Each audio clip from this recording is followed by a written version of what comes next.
দিল্লী দিছপুৰ শুনিল আমাক জনজাতিকৰণ লাগিবই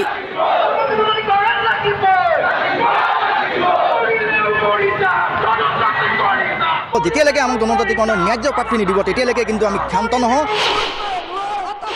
নো এছটি নো ভোট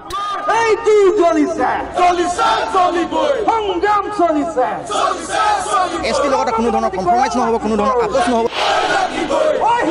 জনজাতিকৰণ বিচাৰি ৰাজপথত আহোম হাতে হাতে জোৰ লৈ ৰাজপথ কপালে আহোমে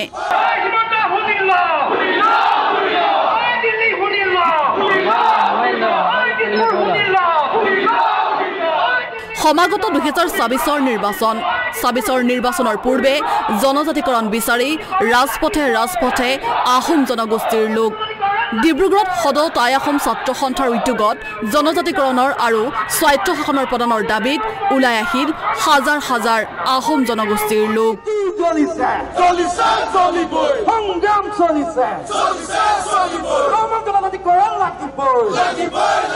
ডিব্ৰুগড়ৰ বৰপথাৰ হাইস্কুল খেলপথাৰৰ পৰা হাতে হাতে জোৰ লৈ ওলাই আহিল সহস্ৰাধিক আহোম জনগোষ্ঠীৰ লোক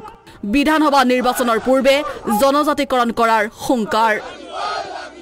যদি তোমালোকে দিয়া প্ৰতিশ্ৰুতি পূৰণ নকৰা জাতীয় দায়িত্বৰ প্ৰতি তোমালোকে যদি পিঠি দিয়া তে জাতিয়ে 26ত নিজৰ জাতীয় দায়িত্ব পালন কৰিব আৰু তাৰ প্ৰত্যুত্তৰ তোমালোকে নিশ্চিতভাৱে পাবা ট্ৰাইবেল সংঘই 6 জনগোষ্ঠীৰ জনজাতিকৰণৰ বিৰোধিতা কৰাৰ প্ৰতিক্ৰিয়া আটাচুৰ অসমৰ যিসকল জনজাতি ভাই আছে তেখেতলোকৰ প্ৰতি আমাৰ কোনো দুৰ্ভাৱ নাই আমাৰ কোনো দুশ্চিন্তা নাই তেখেতলোকৰ অলপ দুৰ্ভাৱ আছে দুশ্চিন্তা আছে মনৰ শংকা আছে শংকাৰ সন্দেহটো কোনে দূৰ কৰিব অসমৰ মুখ্যমন্ত্ৰীজনে এতিয়া মুখ্যমন্ত্ৰীয়ে নিজৰ দায়িত্ব লওক যে শংকাৰ সংশয়টো কেনেকৈ দূৰ কৰিব পাৰোঁ এতিয়া জনজাতি আৰু জনগোষ্ঠীয় ভাইসকল একত্ৰিতভাৱে থাকি অসমৰ অসমীয়া স্বাৰ্থত কাম কৰিব লাগিব অপশক্তিৰ বিৰুদ্ধে যুঁজি পেলাই অসমীয়াৰ শক্তি দেখাব লাগিব আমি নিজৰ মাজত কেতিয়াও ভাতৃঘাতী সংঘৰ্ষ আমি সৃষ্টি নকৰোঁ সকলো ভাই ককাই আমি অসমত অসমীয়া হিচাপে জীয়াই থকাৰ পৰিৱেশ ৰচনা কৰোঁ জনজাতিকৰণৰ দাবীত প্ৰতিবাদৰ মাজতে মায়াবিনী গীতেৰে শ্ৰদ্ধাঞ্জলি জনালে কিংবদন্তি জুবিন গাৰ্গক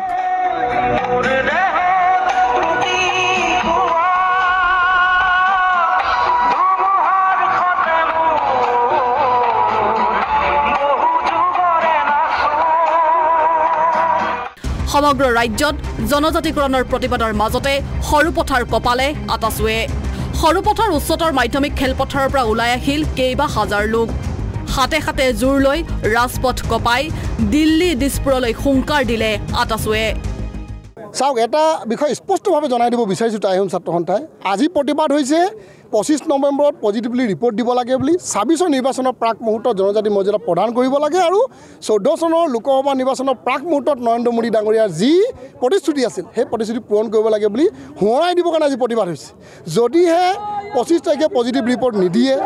26 নিৰ্বাচনৰ আগত যদি জনজাতি মৰ্যাদা প্ৰদান নকৰে তেন্তে এই প্ৰতিবাদ কিন্তু সোঁৱৰাই দিয়া প্ৰতিবাদ হৈ নাথাকিব আমাক প্ৰতাৰণা কৰাসকলৰ বিৰুদ্ধে কিন্তু প্ৰতিবাদ হ'ব এই কথাটোৰ কাৰণে সকলোৱে প্ৰস্তুত থকাটো ভাল এতিয়া নিৰ্বাচনৰ পূৰ্বে জনজাতিকৰণ নকৰিলে জংগী আন্দোলনৰ হুংকাৰ আটাচুৰ 6 জনগোষ্ঠীক জনজাতিকৰণৰ দাবীত কি স্থিতি গ্ৰহণ কৰিব চৰকাৰে দাবী পূৰণ হ'বনে আহোম জনগোষ্ঠীৰ সেয়া হ'ব লক্ষণীয় বিষয়